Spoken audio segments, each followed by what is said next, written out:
Ikinulong ang batang si Sofia sa isang madilim at kadistunog na selda ng malupit niyang madrasta na si Cassandra habang nagpapakasasa ang demonyong babae sa karangyaan ni Alejandro.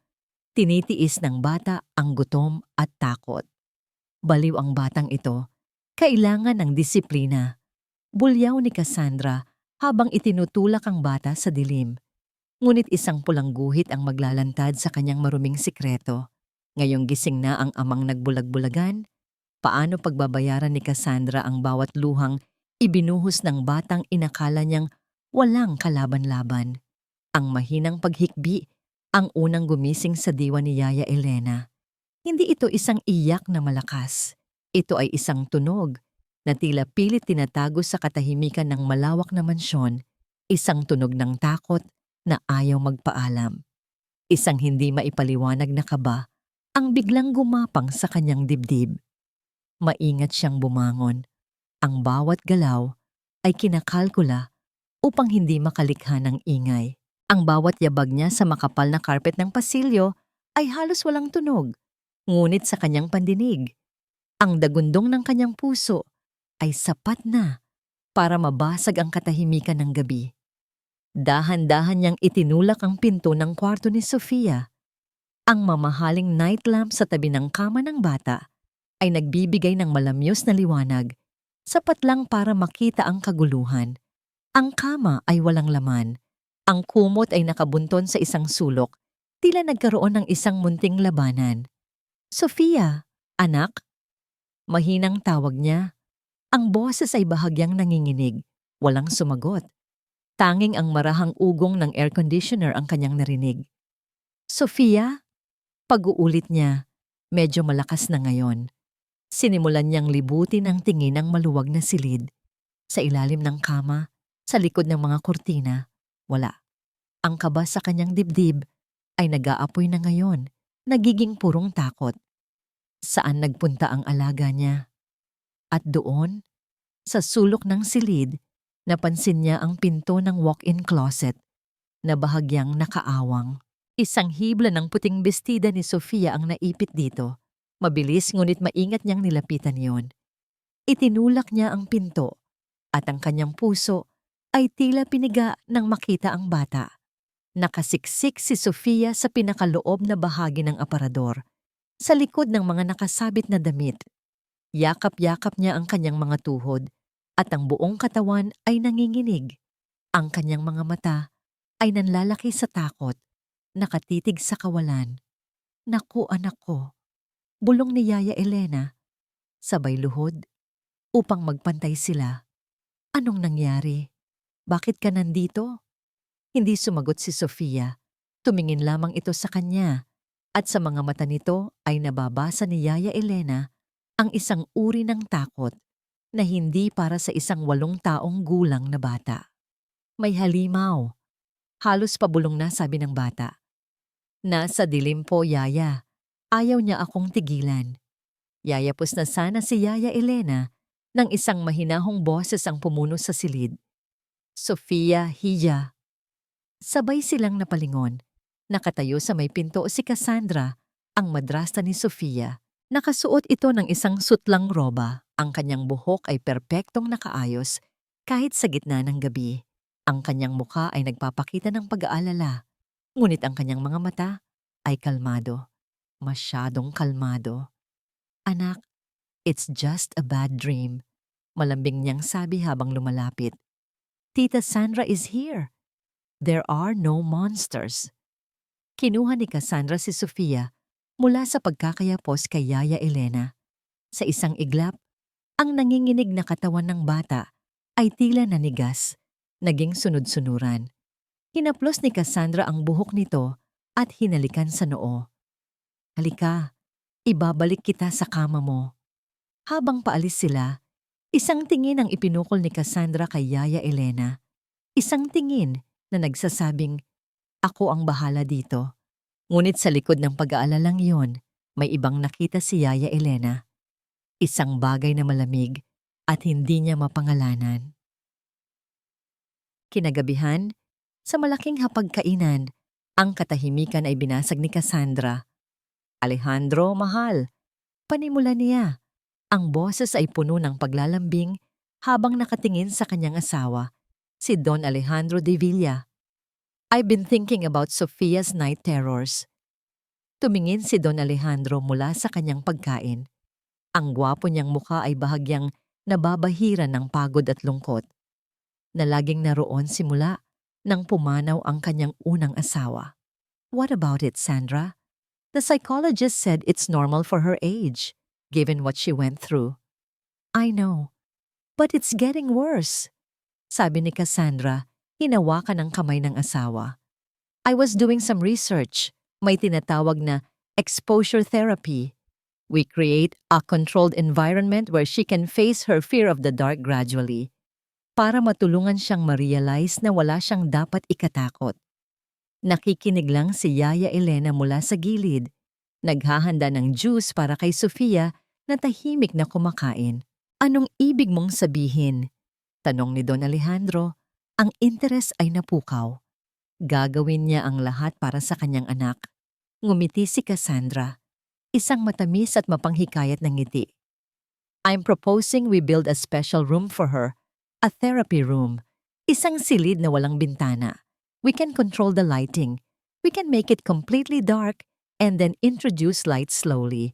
It will be our little project, a safe space where she can conquer her fears. Of course, with professional guidance. Nagliwanag ang mukha ni Don Alejandro. Ang pag-asa ay sumilay sa kanyang mga mata. That's a brilliant idea, mahal. Kung yun ang makakatulong sa anak ko, then we will do it. Walang problema sa gastos. Tumingin si Don Alejandro kay Sofia na hindi man lang nag-angat ng tingin mula sa kanyang plato. Hinaplos niya ang buhok nito. Naririnig mo ba yon, prinsesa ko? Gagawa tayo ng special room para gumaling ka na. Habang nakatingin si Don Alejandro sa kanyang anak na may pagmamahal, napasulyap si Yaya Elena kay Cassandra. At sa segundo na yon, nakita niya ito. Ang ngiti sa labi ni Cassandra ay naroon pa rin, ngunit ang kanyang mga mata ay hindi nakangiti. Isang malamig at kalkuladong kislap ang dumaan doon. Isang kislap ng tagumpay. Mabilis itong nawala, ngunit sapat na para magtanim ng yelo sa puso ni Yaya Elena. Bago matulog si Sofia ng gabing iyon, may inabot itong isang papel kay Yaya Elena, isang drawing. Para sa iyo po, Yaya, sabi ng bata. Kinuha ito ni Yaya Elena at tiningnan. Ito ay isang larawan ng isang pamilya. Isang mataas na lalaki, si Don Alejandro. Isang maliit na babae, si Sofia. At sa pagitan nila, may hawak silang kamay ng isang babaeng may pakpak ng anghel, ang yumaong ina ni Sofia. At sa tabi ni Sofia, nakatayo si Yaya Elena, nakangiti. Apat lang sila sa larawan, walang Cassandra. Niyakap ni Yaya Elena ang bata ng mahigpit. Salamat anak, napakaganda. Nang makalabas siya ng silid, pinagmasdan niyang muli ang drawing. Ito ay hindi lang isang simpleng regalo. Ito ay isang mensahe. Isang mensaheng tanging siya lang ang nakakaintindi. Kinailangan niyang mag-ingat. Para kay Sofia, dinala siya ng kanyang mga paa sa pasilyo, patungo sa kusina para uminom ng tubig. Habang papalapit, narinig niya ang boses ni Cassandra mula sa hardin. Kausap nito ang isang tao sa telepono. Ang boses nito ay hindi na malambing. Ito ay malamig, businesslike at puno ng utos. Dahil sa kaba, nagtago si Yaya Elena sa likod ng isang haligi, sapat lang para marinig ang usapan. Yes, that's the location, sabi ni Cassandra sa kausap. I want it done as quickly as possible and I want the best materials. Walang-wala dapat maririnig mula sa labas. May sinabi ang tao sa kabilang linya. I don't care about the cost. Mariing sagot ni Cassandra. At ang mga sumunod niyang sinabi ang nagpatindig sa lahat ng balahibo ni Yaya Elena. Just make sure it's completely soundproof at siguraduhin mong walang kahit isang sinag ng liwanag na makakapasok. Para kay Don Alejandro de Villa, ang mga sumunod na araw ay tila musika sa kanyang pandinig. Ang tunog ng martilyo, ng lagari, at ng mga trabahador na nag-uusap sa isang sulok ng kanilang malawak na mansyon ay hindi ingay. Ito ay ang tunog ng pag-asa. Ito ang tunog ng isang pundasyon na itinatayo hindi lamang gamit ang semento at bakal, kundi gamit ang pangako ng isang mas magandang bukas para sa kanyang pinakamamahal na anak. Nakatayo siya sa veranda ng kanilang master's bedroom. Hawak ang isang mainit na tasa ng kape habang pinagmamasdan ang pag-usbong ng araw sa Forbes Park. Naramdaman niya ang pagpulupot ng dalawang braso sa kanyang baywang mula sa likuran. Ang pamilyar na halimuyak ng mamahaling pabango ni Cassandra ang kasunod na yumakap sa kanya. Ang lalim ng iniisip mo, mahal. Malambing na bulong ni Cassandra habang isinisiksik ang muka sa kanyang likod. Humarap si Alejandro at hinawakan ang mukha ng asawa. Iniisip ko lang kung gaano ako kaswerte. Sagot niya, isang tunay na ngiti ang sumilay sa kanyang mga labi. Swerte dahil dumating ka sa buhay namin ni Sofia. Ginagawa ko lang ang dapat. Sagot ni Cassandra.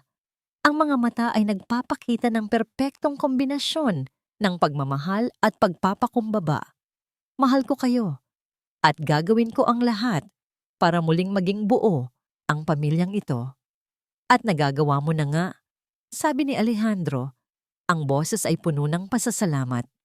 Itong therapy room, Sandra, hindi ko alam kung paano kita pasasalamatan. Pakiramdam ko, sa unang pagkakataon, mula nang mawala si Amelia, may pag-asa na ulit na maging masaya si Sofia.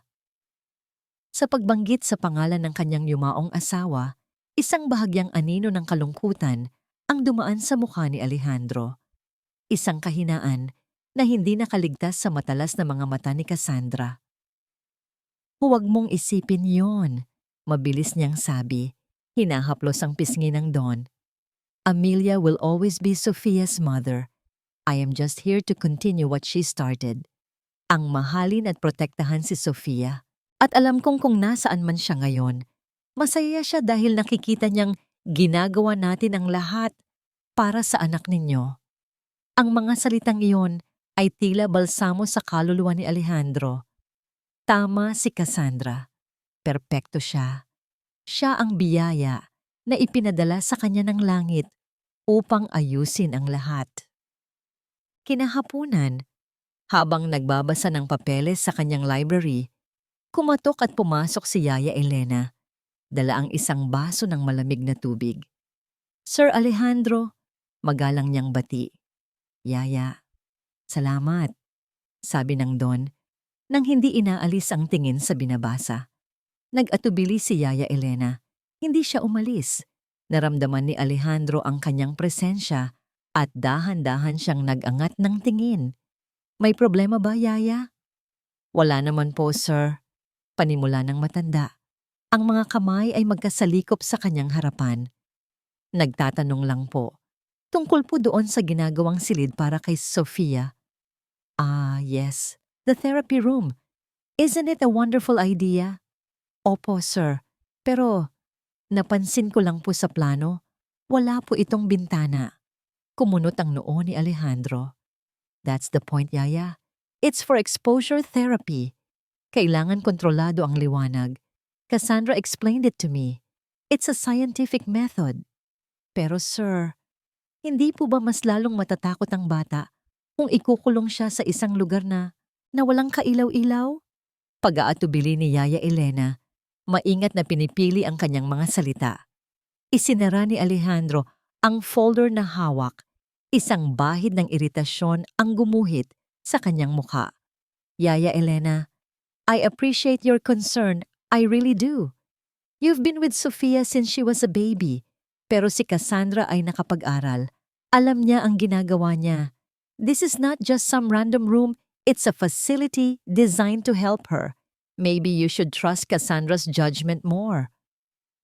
Ang tono ni Alejandro ay kalmado ngunit may bigat. Isang malinaw na mensahe. Yumuko si Yaya Elena. Ang pag-asa sa kanyang mga mata kanina ay napalitan ng sakit. Pasensya na po, sir. Nag-aalala lang po ako para sa bata. We all are, Yaya. Kaya nga natin to ginagawa. Sagot ni Alejandro, muling binuksan ng kanyang folder, isang malinaw na senyales na tapos na ang usapan.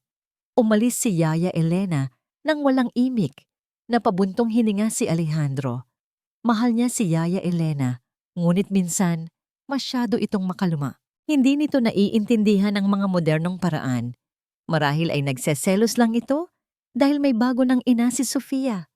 Kailangan niyang kausapin si Cassandra tungkol dito mamaya. Bago matulog, gaya ng kanyang nakagawian, pumasok si Alejandro sa silid ni Sofia. Natutulog na ang kanyang anghel, mahimbing ang paghinga. Umupo siya sa gilid ng kama at hinaplos ang malambot nitong buhok. Sa liwanag ng buwan na tumatagos sa bintana, nakita niya ang pagkakahawig nito kay Amelia. Ang kanyang mga pilik mata, ang hugis ng kanyang ilong, isang pamilyar na kirot ang muling kumurot sa kanyang puso. Ang kirot ng pagkukulang.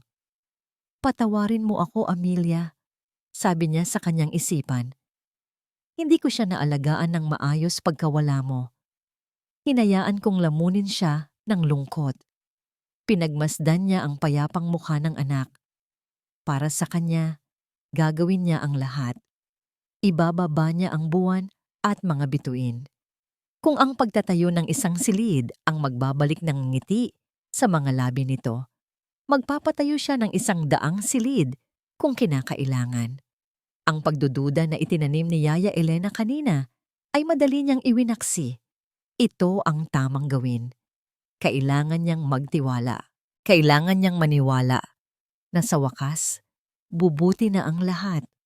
Hinalikan niya ang noo ng anak at maingat na tumayo para umalis. Habang papalabas, narinig niya ang ingay ng mga construction workers sa ibaba na nagliligpit na ng kanilang mga gamit. Natuon ang kanyang pansin sa isang bahagi ng pasilyo na dati ay isang simpleng pader lamang. Ngayon, may isang bagong pintuan doon. Isang pintuan na gawa sa solidong kahoy, walang anumang disenyo at walang anumang salamin. Mukha itong mabigat at matibay. Bumaba siya para tingnan ito. Nandoon ang foreman, kinakausap si Cassandra. Magandang gabi po, Don Alejandro. Bati ng lalaki. Tapos na ba ang pinto? Tanong niya. Opo, sir. Solid na po iyan. At ayon po sa utos ni Ma'am Cassandra, nilagyan po namin ng special insulation sa loob para maging soundproof. At yung lock po, special order din. Hindi po yan basta-basta mabubuksan mula sa loob. Pagmamalaki ng foreman. Tumango si Alejandro, humanga sa atensyon sa detalye ni Cassandra. Good work! Nang makaalis ang foreman, niyakap siya ni Cassandra. Nakikita mo na, mahal? Malapit nang matapos. Malapit nang magsimula ang bagong buhay ni Sofia. Ngunit habang nakayakap siya sa asawa at nakatingin sa bagong pinto, isang mabilis at hindi maipaliwanag na kaba ang dumaan sa kanyang sistema. Isang pakiramdam na malamig at dayuhan. Tila may isang boses sa kaibuturan ng kanyang isipan na nagsasabing may mali. Isang sigaw ang pumutol sa kanyang pag-iisip. Ayoko po dyan! Napalingon sila. Nakatayo sa may hagdanan si Sofia, gising na at nakatingin sa bagong pinto. Ang kanyang mga mata ay nanlalaki sa takot at ang daliri ay nanginginig habang nakaturo dito. Sofia, anak, anong ginagawa mo dyan? Gulat na tanong ni Alejandro habang mabilis siyang nilapitan. Ayoko po dyan! Pag-uulit ng bata, ang boses ay basag na sa pag-iyak. Madilim po. May monster po dyan. Mabilis na lumapit si Cassandra at binuhat ang bata. Shh, anak. Wala yan. Malambing niyang sabi. Habang pinapatahan ito. It's just a room. A special room for you, remember? Ngunit nagpumigla si Sofia. Ayoko po. Ayoko. Alejandro, dalhin mo na siya sa taas, sabi ni Cassandra. Ang boses ay nanatiling kalmado sa kabila ng pagwawala ng bata. It's a natural reaction, part of the process, resistance before acceptance. Huwag kang mag-alala, ako ang bahala. Tumango si Alejandro, bagamat ang puso niya ay kumikirot sa pag-iyak ng anak. Binuhat niya si Sofia na agad yumakap sa kanya ng mahigpit. Isinubsob ang mukha sa kanyang dibdib. Habang paakyat sila ng hagdan, narinig niya ang huling sinabi ni Cassandra sa sarili. Halos isang pabulong na lang. You will learn to love it, Sofia. You will. Hindi ito narinig ni Alejandro. O kung narinig man niya, pinili niyang isipin na ito ay isang salita ng pag-aalala. Ngunit mula sa dilim ng kusina, nakatayo si Yaya Elena. Narinig niya ang lahat. At sa kanyang tainga, ang mga salitang yon ay hindi tunog pag-aalala. Ito ay tunog ng isang banta. Lumipas ang isang linggo na puno ng alikabok at ingay. At ngayon, tapos na. Nakatayo si Yaya Elena sa dulo ng pasilyo. Pinagmamasdan ang resulta ng isang linggong pagtatrabaho. Ang pader na dati ay blanko. Ngayon ay may isang pinto. Isang pinto na walang buhay, walang disenyo, walang anumang magandang ukit. Isang solidong piraso ng kahoy na tila isang harang, hindi isang daanan. Walang bintana, sa tabi. Walang kahit anong palamuti. Tila ito isang sugat sa magandang pasilyo ng mansyon. Isang malamig na hangin ang tila humaplos sa kanyang batok kahit na sarado ang lahat ng bintana. Sa hapunan, inanunsyo ni Cassandra ang balita na kinatatakutan ni Yaya Elena. Mamayang gabi, sabi niya, habang malambing na nilalagyan ng pagkain ng plato ni Don Alejandro. Magsisimula na tayo sa unang therapy session ni Sofia. Nabulunan si Yaya Elena sa sarili niyang laway. Napatigil sa pagsubo si Sofia at ang kutsara sa kanyang kamay ay bahagyang nanginig. Tanging si Don Alejandro lang ang tila hindi nakapansin sa biglaang pagbabago ng hangin sa silid kainan. That's great news, mahal. Masigla niyang sabi. The sooner we start, the better. Exactly, sagot ni Cassandra. Sabay sulyap kay Sofia na ngayon ay nakayuko na. It will be short, just to get her accustomed to the room. Isn't that right, sweetie? It will be our little adventure. Hindi sumagot ang bata. Pagkatapos ng hapunan, habang tinutulungan ni Yaya Elena si Sofia na magbihis ng pantulog, naramdaman niya ang panginginig ng bata. Yaya, pabulong na sabi ni Sofia, ang boses ay halos hindi marinig. Ayoko po pumunta doon. Lumuhod si Yaya Elena at hinawakan ang mga kamay ng bata. Malamig ang mga ito na parang yelo. Anak, sabihin mo sa papa mo. Sabihin mong natatakot ka. Umiling si Sofia at mga luha ay nagsimulang mamuo sa kanyang mga mata. Magagalit po si Tita Sandra. Sabi niya po, kailangan ko raw po maging matapang para maging masaya si Papa. Ang mga salitang yon ay tila isang punyal na sumaksak sa puso ni Yaya Elena. Ginamit ni Cassandra ang pagmamahal ng bata sa ama nito laban sa kanya. Isang napakatusong laro. Bumukas ang pinto. Pumasok si Cassandra, nakangiti. Ready na ba ang munting prinsesa natin? Ang ngiti ay hindi umabot sa kanyang mga mata. Hinawakan ni Cassandra ang kamay ni Sofia. Halika na, anak. Yaya, dito ka lang. This is something between me and Sofia. Isang utos na nakabalat kayo bilang isang pakiusap. Hinila ni Cassandra si Sofia palabas ng silid. Nagmamakaawa ang mga mata ng bata habang nakatingin pabalik kay Yaya Elena. Walang nagawa ang matanda, kundi ang sumunod ng tanaw. Sa pasilyo, naghihintay si Don Alejandro sa labas ng pinto. Ang mukha niya ay puno ng pag-asa, ngunit may bahid din ng sakit sa tuwing nakikita ang takot sa mukha ng kanyang anak. Papa, umiiyak na sabi ni Sofia habang pilit na kumakawala sa hawak ni Cassandra. It's okay, princess, sabi ni Don Alejandro. Ang boses ay pilit pinatatag. This is for you, para gumaling ka. Lumapit si Yaya Elena. Hindi na niya kaya. Ma'am Cassandra, Sir Alejandro, baka po pwedeng bukas na lang? Gabi na po. Baka po lalong matakot ang bata. Humarap sa kanya si Cassandra. Ang ngiti ay wala na. Yaya, sabi niya. Ang boses ay malamig ngunit kontrolado. I am her mother now. I know what's best for her. Huwag kang makialam. Binuksan niya ang pinto.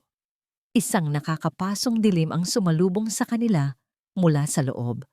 Walang kahit anong muwebles. Blanco. Isang kahon ng kadiliman. No! Humagulgol si Sofia at ang kanyang mga iyak ay umalingaw-ngaw sa buong pasilyo. Papa! Yaya! Tulong po! Itinulak ni Cassandra ang bata papasok. Mabilis, walang pag-aalinlangan. At bago pa man makakilos si Don Alejandro o makasigaw muli si Yaya Elena, isinara ni Cassandra ang pinto, isang malakas na kalabog. Pagkatapos, katahimikan. Ang nakakabinging katahimikan, nawala ang iyak ni Sofia na parang kinain ng hangin. Tila ang pinto ay hindi lang harang sa tunog, kundi harang sa pagitan ng dalawang mundo. Nakatayo silang tatlo sa labas. Si Cassandra na inaayos ang kanyang damit na tila walang nangyari. Si Don Alejandro na nakakuyom ang mga kamao sa kanyang tagiliran. Ang muka ay nagpapakita ng matinding pagdurusa ngunit pilit na nagtitiwala. At si Yaya Elena na ang bawat hibla ng kanyang katawan ay sumisigaw na may isang napakalaking pagkakamaling nagaganap. Ang bawat segundo ay tila isang oras. Ang bawat minuto, isang walang hanggan. Ang tanging naririnig lang ay ang marahang pag-ugong ng aircon at ang malakas na pagtibok ng sarili niyang puso. Pagkalipas ng tila isang kawalang hanggan, bumukas ang pinto. Lumabas si Cassandra, kalmado ang muka. She did very well, sabi niya kay Don Alejandro na may ngiti. Sumunod si Sofia, hindi na siya umiiyak. Ang kanyang muka ay blanko. Ang kanyang mga mata ay walang emosyon, nakatitig sa sahig. Naglalakad siya na parang isang manika, walang buhay. Anak? Tawag ni Don Alejandro, lumuhod para salubungin ito. Hindi tumingin si Sofia. Nagpatuloy lang ito sa paglalakad, diretso pabalik sa kanyang silid. Sinundan siya ni Yaya Elena. Habang tinutulungan niyang umakyat sa kama ang bata, napansin niya ito. Sa manipis na pulso ni Sofia, sa ilalim ng manggas ng pantulog nito, may isang maliit at namumulang marka, isang pasa. Tila mula sa isang mahigpit na pagkakahawak. Nagkatinginan sila ng bata. Nakita ni Sofia na nakita niya. Sa isang iglap, isang pamilyar na takot ang sumilay sa mga mata nito at mabilis niyang ibinaba ang manggas para takpan ang marka. Ang mga sumunod na linggo sa mansyon ng mga De Villa ay dumaan sa isang kakaibang antas ng katahimikan. Hindi ito ang payapang katahimikan ng isang masayang tahanan. Ito ay isang katahimikan na mabigat, puno ng mga bagay na hindi sinasabi, at nababalot ng isang hindi nakikitang takot. Para kay Yaya Elena, ang bawat araw ay isang paglalakad sa ibabaw ng maninipis na bubog. Ang Sofia na kanyang kilala, ang batang masayahin kahit sa gitna ng kalungkutan, ang batang mahilig magkwento at gumuhit, ay unti-unting naglalaho. Ang pumalit dito ay isang anino. Isang anino na gumagalaw, nagsasalita, at sumusunod, ngunit walang sariling liwanag. Ang mga therapy sessions ay naging regular na bahagi ng gabi. Tuwing sasapit ang ikawalo, eksaktong-eksakto, bababa si Cassandra at kukunin si Sofia. At sa bawat paglabas ng bata mula sa silid na yon, may isang piraso ng kaluluwa nito ang tila nababawas. Isang hapon, habang nagmemeryenda sila sa hardin, naganap ang isang bagay na yumanig sa buong mundo ni Yaya Elena. Inaabutan niya ng isang baso ng orange juice, si Sofia. Sa hindi inaasahang pagkakataon, dumulas ang baso sa kamay ng bata at nabasag ito sa sahig na gawa sa bato. Ang sahig ay nabasa ng kulay kahel na likido. Sa normal na pagkakataon, iiyak ang bata. o matatakot na mapagalitan. Ngunit hindi. Napatigil si Sofia. Ang buong katawan niya ay nanigas. Hindi siya tumingin kay Yaya Elena. Hindi siya umiyak. Dahan-dahan siyang lumuhod sa sahig at sa gitna ng mga bubog at basang mantsa. Sinimulan niyang pulutin ang bawat piraso ng basag na salamin gamit ang kanyang maliliit at nanginginig na mga kamay. "Sofia! Anak! Huwag!" Sigaw ni Yaya Elena. Ang puso ay tila umakyat sa kanyang lalamunan. Mabilis siyang lumuhod at pinigilan ang mga kamay ng bata. "Masusugatan ka. Hayaan mo na dyan. Ako na ang magliligpit niyan." Ngunit tila wala siyang naririnig. Pilit pa ring inaabot ni Sofia ang mga bubog. Ang mga mata ay nakatutok sa sahig. Ang mukha ay blanko. Kailangan pong linisin." Bulong nito na parang isang sirang plaka. "Magagalit po siya. Kailangan pong malinis." "Sino ang magagalit, anak?" Tanong ni Yaya Elena habang pilit na hinihila palayo ang bata. "Walang magagalit sa'yo. Aksidente lang yon. Isang anino ang tumabon sa kanilang dalawa." What a mess. Ang boses ni Cassandra ay kalmado, ngunit may talim ito na mas matalas pa sa mga bubog sa sahig. Nakatayo siya sa may pintuan ng hardin. Ang mga braso ay nakahalukip-kip. Ang kanyang tingin ay hindi nasa nabasag na baso, kundi nakatutok kay Sofia.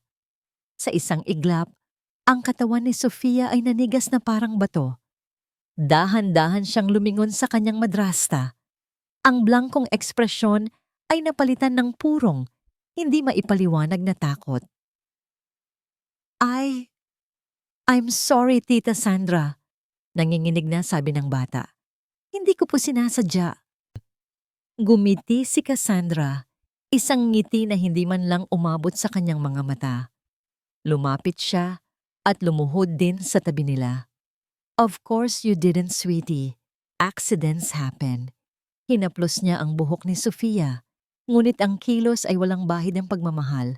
Ito ay isang kilos ng pag-aari, ng control. But we know what happens when we make mistakes, don't we? We learn from them, so we don't repeat them again. Ang mga salitang yon, bagamat parang normal, ay may bigat na tanging si Sofia at Yaya Elena ang nakakaramdam. Ito ay isang paalala, isang babala. "Tumayo ka na dyan, Sofia. Yaya Elena will clean this up." Utos ni Cassandra. "Magpalit ka ng damit. May mga bisita akong darating." Tumingin si Sofia kay Yaya Elena. Ang mga mata ay nagmamakaawa. Bago ito tumayo na parang isang robot at pumasok sa loob ng bahay. Naiwan si Yaya Elena, nakaluhod sa sahig, napapaligiran ng kalat. Ang kanyang mga kamay ay nanginginig habang pinupulot ang bawat piraso ng bubog. Ang bawat piraso ay tila isang simbolo ng nababasag na espiritu ng batang kanyang minamahal. Kinahapunan, dumating ang mga amiga ni Cassandra. Mga sosyalera, lahat ay nakabihis ng magara. Nagkakape sila sa sala habang nagtatawanan. "Nasaan na ang napakaganda mong manika, Sandra?" Tanong ng isang babae. Ngumiti si Cassandra. "Sofia, halika rito, hija. Mag-hello ka sa mga tita mo." Lumabas si Sofia mula sa kanyang silid, nakasuot ng isang puting bestida na may lasong kulay rosas. Ang buhok ay perpektong nakapusod. Naglakad siya papalapit, ngunit ang kanyang mga galaw ay walang sigla. "Good afternoon po," sabi niya sa isang mahinang boses, hindi tumitingin sa mata ng kahit sino. "Napakabait na bata," sabi ng isa pang bisita. "At napakatahimik. Ang swerte mo sa kanya, Sandra." "Of course," sagot ni Cassandra, sabay haplos sa ulo ni Sofia. "She's a very obedient girl. Alam niya kung paano kumilos ng maayos. Hindi ba, Sofia?" Tumangulang ang bata. "Sige na, bumalik ka na sa kwarto mo. Magbasa ka ng libro," utos ni Cassandra. Muling tumango si Sofia at walang imik na umalis. Pinanood siya ni Yaya Elena mula sa malayo. Para siyang isang magandang manika na nakadisplay, ipinagmamalaki ng may-ari nito Ngunit sa loob ay basag at walang laman. Doon, sa sandaling iyon, habang pinagmamasdan ang pagtalikod ng bata, nagdesisyon si Yaya Elena. Hindi na siya pwedeng manahimik lang. Hindi na siya pwedeng maging isang manonood lamang sa dahan-dahang pagpatay sa kaluluwa ni Sofia. Ang pagtitiwala niya kay Don Alejandro ay nawala na. Ang lalaki ay bulag sa pag-ibig.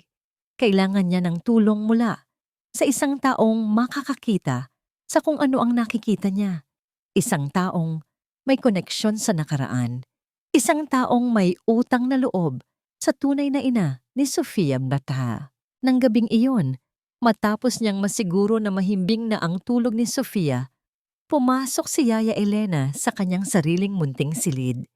Kinuha niya ang luma niyang cellphone mula sa ilalim ng unan. Ang kanyang mga daliri ay nanginginig. Habang hinahanap ang isang numero na matagal na niyang hindi tinatawagan. Isang numero na ibinigay sa kanya ni Amelia, ang ina ni Sofia noon pa man.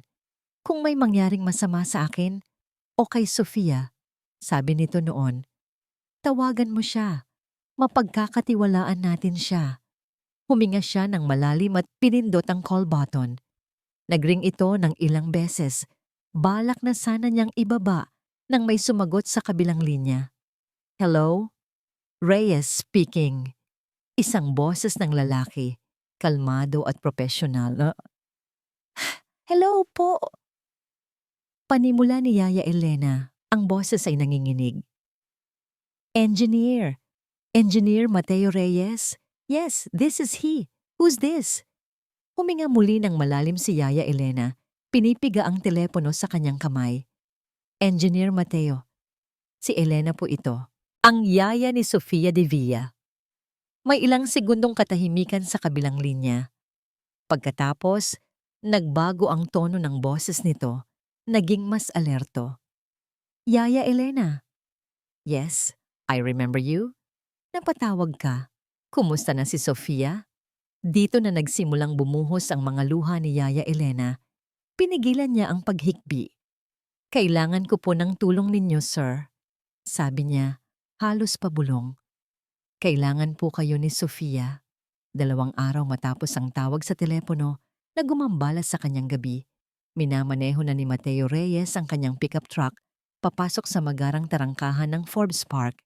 Ang bawat mansyon na kanyang nadadaanan ay tila mga monumento ng kapangyarihan at kayamanan.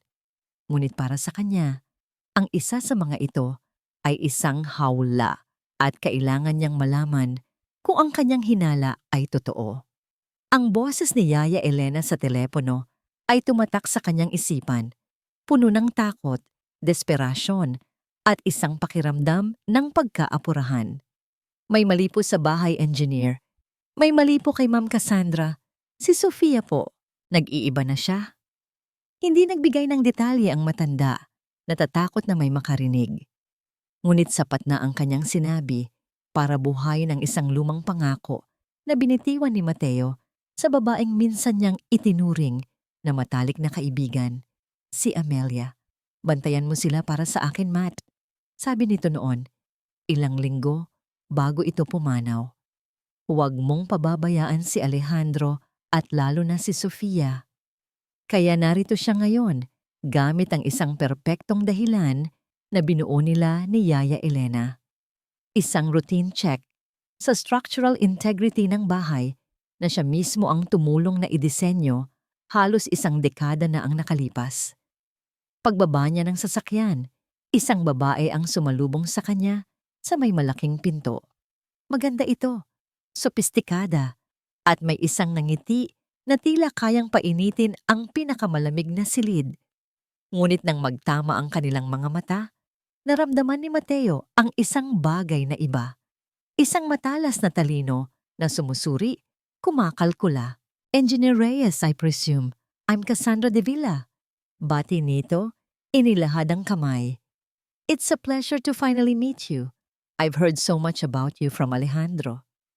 The pleasure is all mine, Mrs. de Villa. Sagot ni Mateo. Tinanggap ang kamay nito. Manipis at malamig.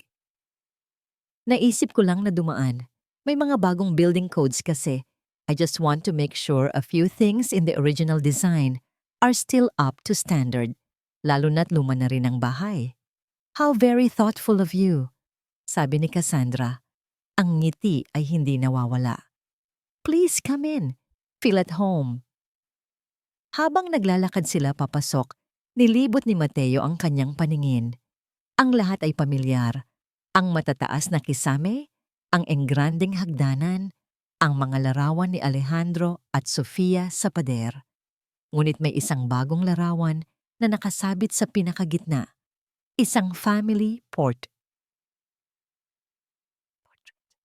Si Alejandro, si Cassandra at si Sofia. Sa larawan, nakangiti silang lahat. Ngunit ang nangiti ni Sofia ay hindi umabot sa kanyang mga mata. Ito ay isang ngiti na pilit, isang ngiti na itinuro. Sofia, Hija, look who's here, tawag ni Cassandra. Mula sa sala, lumabas ang bata. Nang makita siya ni Mateo, halos hindi niya ito nakilala. Ang huli niyang alaala kay Sofia ay isang batang tumatakbo sa hardin. Ang tawa ay umalingaw-ngaw sa hangin. Ang batang nasa harap niya ngayon ay tahimik. Ang mga balikat ay bahagyang nakayuko at ang mga mata ay laging nakatingin sa sahig. Hello po, Tito Matt. Bati nito. Ang boses ay halos pabulong. Lumuhod si Mateo para magpantay sila. Sofia, ang laki-laki mo na. You've grown into a beautiful young lady. Sinubukan niyang ngumiti ng buong init. Umaasang makita ang dating sigla sa mga mata nito. Nag-angat ng tingin ng bata. Sa isang saglit, nakita ni Mateo ang isang kislap ng pagkilala, ng pag-asa. Ngunit mabilis itong nawala nang sumulyap ito sa direksyon ni Cassandra. Muli itong yumuko. Salamat po. Sige na, bumalik ka na sa paglalaro mo, sabi ni Cassandra, isang banayad na utos. Sumunod ang bata nang walang tanong. Pasensya na, engineer. She's a bit shy, paliwanag ni Cassandra. No, it's all right. Nagbibinat at nagdadalaga na. Pagsisinungaling ni Mateo. Ngunit sa isip niya, hindi yan hiya. Yan ay takot. Sinimulan ni Mateo ang kanyang inspeksyon. Inilabas niya ang kanyang metro at isang maliit na flashlight. Ginagawang abala ang sarili habang ang kanyang mga mata at tainga ay alerto. Sinuri niya ang mga haligi, ang mga dingding, ang pundasyon. Ang lahat ay nasa ayos, gaya ng inaasahan niya. Ngunit hindi iyon ang kanyang hinahanap. Hinahanap niya ang isang bagay na bago. Isang bagay na wala sa lugar. At natagpuan niya ito sa pasilyo sa ikalawang palapag. Isang pader. Ang pintura ay bago pa. Ang pagkakatapos ay perpekto. Ngunit alam ni Mateo, sa kaibuturan ng kanyang pagiging inhinyero, na ang pader na ito ay wala sa orihinal na plano. Hinawakan niya ito. Mainit-init pa.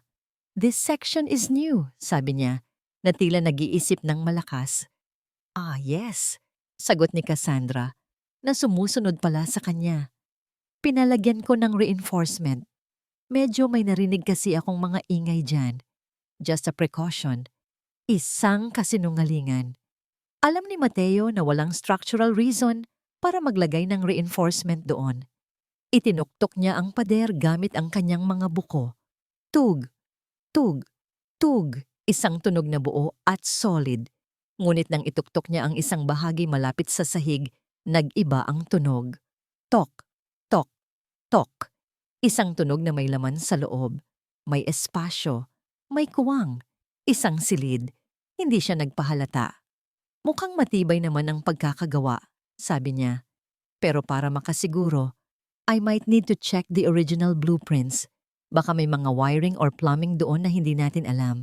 Baka matamaan. Isang perpektong pain. Nakita niya ang bahagyang pag-aatubili sa mga mata ni Cassandra, ngunit mabilis itong nawala. Para magmukhang inosente at transparent, kailangan itong pumayag. Of course, engineer. Safety first, sabi nito na may ngiti. I think Alejandro keeps a copy in his library. Kukunin ko para sa'yo. Habang naglalakad si Cassandra papunta sa library, naiwan si Mateo sa pasilyo. Tinitigan niya ang bagong pader. Isang malamig na pakiramdam ang gumapang sa kanyang likuran. Ano man ang nasa likod ng pader na ito ang dahilan kung bakit tumawag si Yaya Elena. Ito ang puso ng kadiliman na unti-unting lumalamon sa tahanang ito. Bumalik si Cassandra dala ang isang malaking tubo na naglalaman ng mga nakarolyong papel. Here you go, engineer. Pagpasensyahan mo na't medyo lumana. Kinuha ito ni Mateo. Ang bigat ng mga blueprint sa kanyang kamay ay tila mas mabigat kaysa sa dati. Salamat. I'll just check this at my office and I'll get back to you. Maraming salamat sa oras mo, Mrs. De Villa. Walang anuman. You're always welcome here, sabi ni Cassandra. Sa kanyang pag-alis, nagtama muli ang kanilang mga mata. Isang silenteng labanan ng isipan ang naganap. Alam ni Mateo na alam ni Cassandra na hindi lang ito isang simpleng pagbisita. At alam ni Cassandra na may hinala si Mateo. Ang laro ay nagsimula na. Pagsakay niya sa kanyang truck, inilagay niya ang tubo ng mga blueprint sa upuan sa tabi niya na parang isang mahalagang kayamanan. Habang papalayo siya sa mansyon, sumulyap siya sa rearview mirror. Nakita niya ang anino ni Sofia sa bintana ng ikalawang palapag, nakatingin sa kanyang papalayong sasakyan. At sa sandaling iyon, binitiwan niya ang isang pangako sa sarili. Huwag kang mag-alala.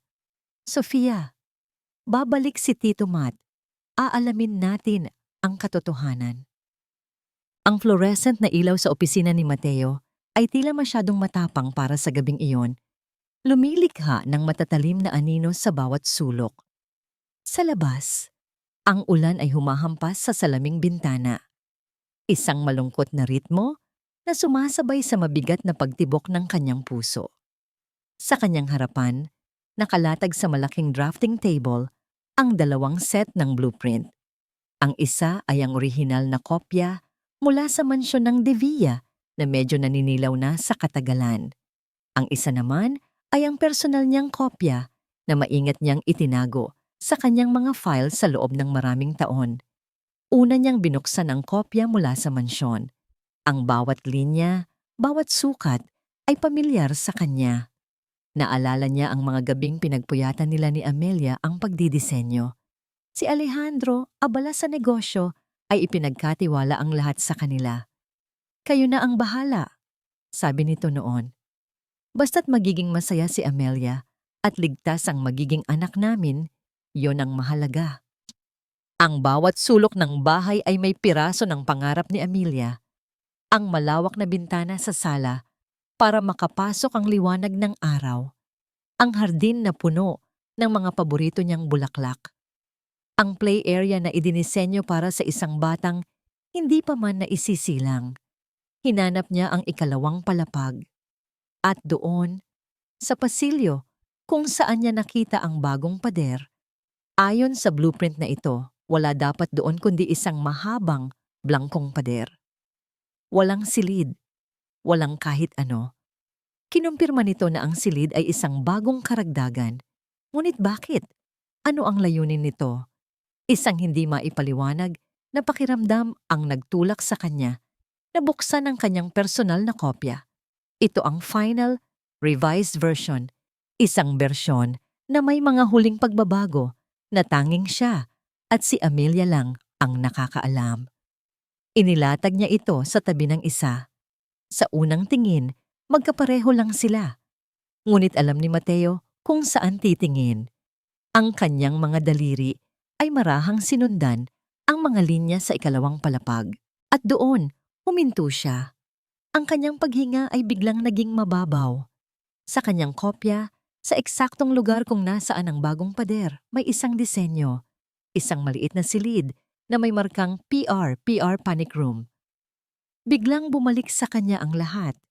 Isang hapon, mga ilang buwan bago pumanaw si Amelia, pumunta ito sa kanyang opisina. Ang mukha nito ay seryoso. May bahid ng pag-aalala na hindi niya karaniwang nakikita. Matt, may gusto akong idagdag sa plano. Sabi nito noon. Ano yun, Amy? Akala ko ba tapos na tayo? Isang huling pagbabago, isang panic room, isang lugar na ligtas para kay Sofia. Kung sakaling may mangyari, isang lugar na may sariling ventilasyon, reinforced walls, at isang pinto na hindi kayang sirain. Isang lugar na tanging ako, ikaw, at si Sofia lang ang makakaalam kung paano buksan mula sa loob. Bakit, Amy? May problema ba? Nag-aalalang tanong niya. Umiling ito, isang pilit na ngiti ang lumitaw sa kanyang labi. Wala, praning lang siguro ako. Alam mo na ang mother's instinct. Gusto ko lang kahit anong mangyari, may lugar na ligtas si Sofia. Hindi na niya ito kinulit pa. Iginalang niya ang desisyon nito. Idinagdag niya ang silid sa plano. At dahil nagmamadali na sila sa konstruksyon, hindi na ito naisama sa kopya na ibinigay nila kay Alejandro. Ito ay naging isang lihim sa pagitan nilang dalawa. Isang huling regalo ng isang ina para sa kanyang anak.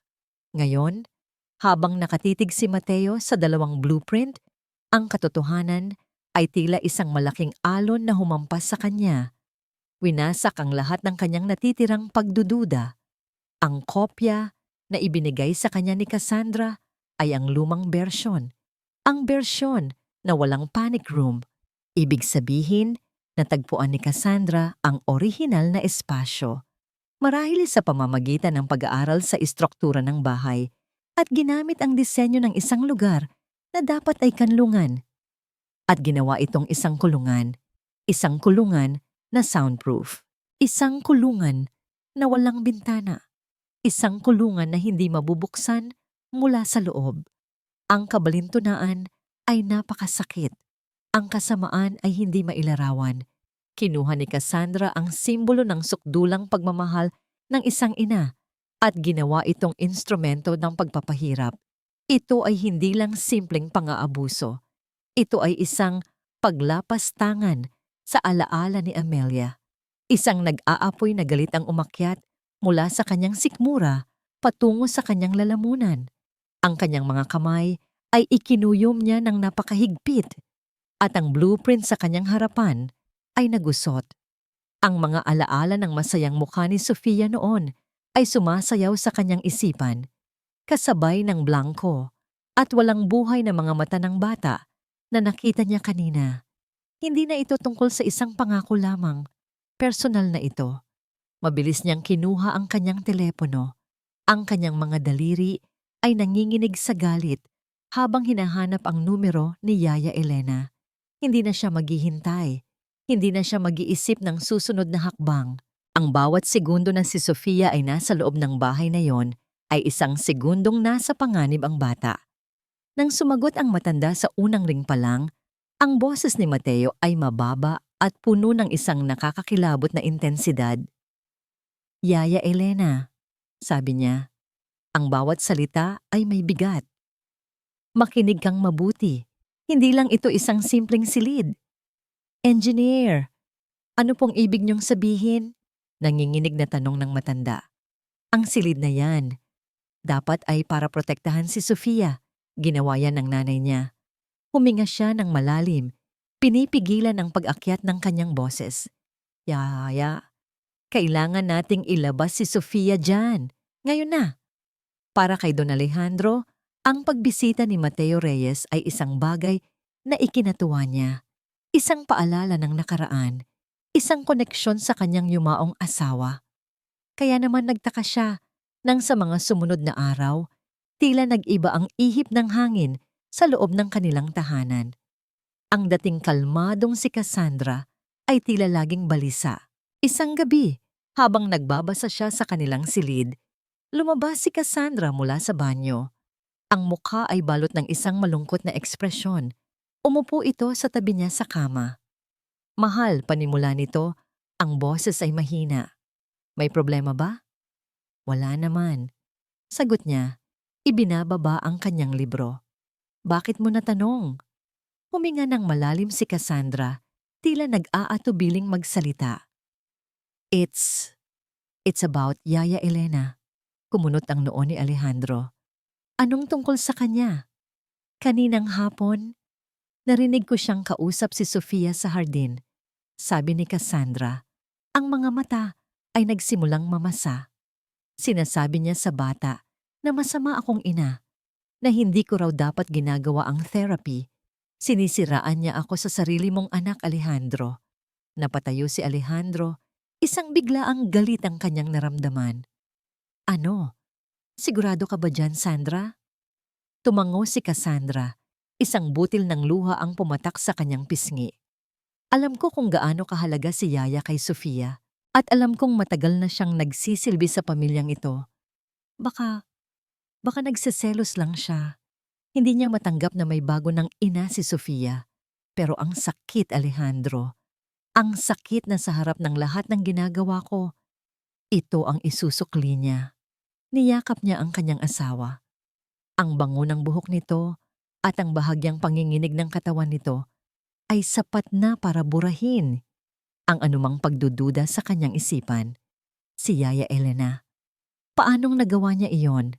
Huwag kang mag-alala. Mahal, kakausapin ko siya. Mariin niyang sabi. Ngunit hindi pa doon natapos ang gabi ng dobleng laro ni Cassandra. Kinabukasan, habang paalis si Alejandro para sa isang meeting, aksidenteng nabangga ni Cassandra ang isang maliit na mesa sa pasilyo. Isang mamahaling vase na regalo pa ng ina ni Alejandro ang nahulog at nabasag.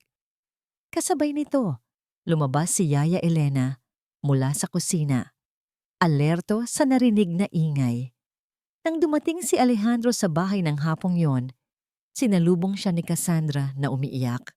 Anong nangyari? Nag-aalalang tanong niya. Itinuro ni Cassandra ang walis at dustpan sa sulok, kung saan naroon ang mga piraso ng basag na florera. Si Yaya, tinanong ko lang siya kung pwedeng pakidala ng merienda para kay Sofia, pero nagalit yata. Nagdadabog habang naglalakad. Ayun, nabangga niya yung vase ni Mama. Bakit siya magdadabog? Nagtatakang tanong ni Alejandro. Nagkibit balikat si Cassandra, pinupunasan ang kanyang mga pekeng luha. Hindi ko alam. Simula nang dumating si Engineer Reyes, naging mainitin ang ulo niya. Palagi silang nagbubulungan sa telepono. Baka may sinasabi si Mateo na hindi maganda. Baka pinag-iisahan nila ako. Ang pangalan ni Mateo. Biglang nag-iba ang ekspresyon ni Alejandro. Si Mateo, ang matalik na kaibigan ni Amelia. Bakit niya gagawin iyon? Pumasok siya sa library at tinawagan ang numero ni Mateo. Hindi ito sumasagot. Tinawagan niya muli. Wala pa rin. Ang katahimikan mula sa kabilang linya ay tila isang pagkumpirma sa mga hinala na itinanim ni Cassandra sa kanyang isipan. Nang gabing iyon, pinatawag niya si Yaya Elena sa kanyang opisina. Yaya, uupo, sabi niya. Ang boses ay formal at malamig. Umupo ang matanda.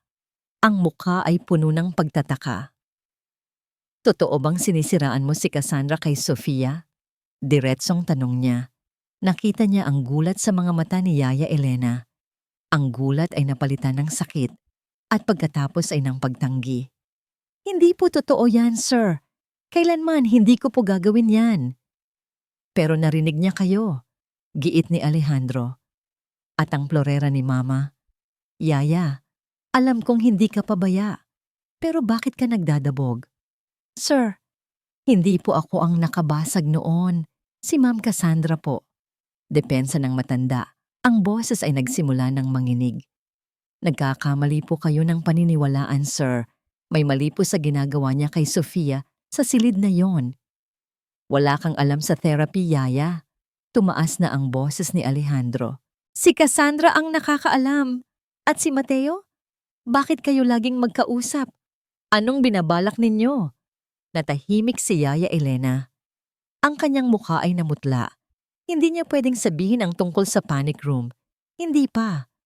Ito ang magiging alas nila. Ngunit ang kanyang katahimikan ay ginamit ni Alejandro laban sa kanya. Para sa Don, ang katahimikan ay pag-amin. Tumayo siya. Ang puso ay mabigat sa galit at pagkadismaya. Hindi ko na alam kung sino ang dapat kong paniwalaan. Yaya. Pero asawa ko si Cassandra. Ina siya ng anak ko at hindi ko hahayaan na may sumira sa pamilyang pilit naming binubuo. Nakita niya ang pagbagsak ng mga balikat ni Yaya Elena. Ang pag-asa sa mga mata nito ay dahan-dahang namatay. Ang babaeng nag-alaga sa kanya mula pagkabata. Ang babaeng itinuring niyang pangalawang ina ay nakayuko na lang sa kanyang harapan. Talunan. Ako na ang bahala, sabi ni Alejandro. Mas para sa sarili niya kaysa sa matanda. Oras na para mamili kung sino ang pamilya ko. Umalis si Yaya Elena mula sa silid ng walang imik, ngunit ang kanyang katahimikan ay mas maingay pa sa isang sigaw. Naiwan si Alejandro, nalilito, nagagalit, at higit sa lahat, nadadala ng agos ng isang perpektong binuong kasinungalingan. Hindi niya alam na ang bawat desisyon niya ay isang hakbang palapit sa isang bangin na si Cassandra mismo ang humukay tampamiko. Kinabukasan, ang araw ay sumikat na tila walang anumang mabigat na desisyon na nabuo sa ilalim ng kadiliman ng gabi. Ngunit para kay Yaya Elena, ang bawat sinag ng araw na tumatagos sa bintana ng mansyon ay tila isang paalala ng pagwawakas.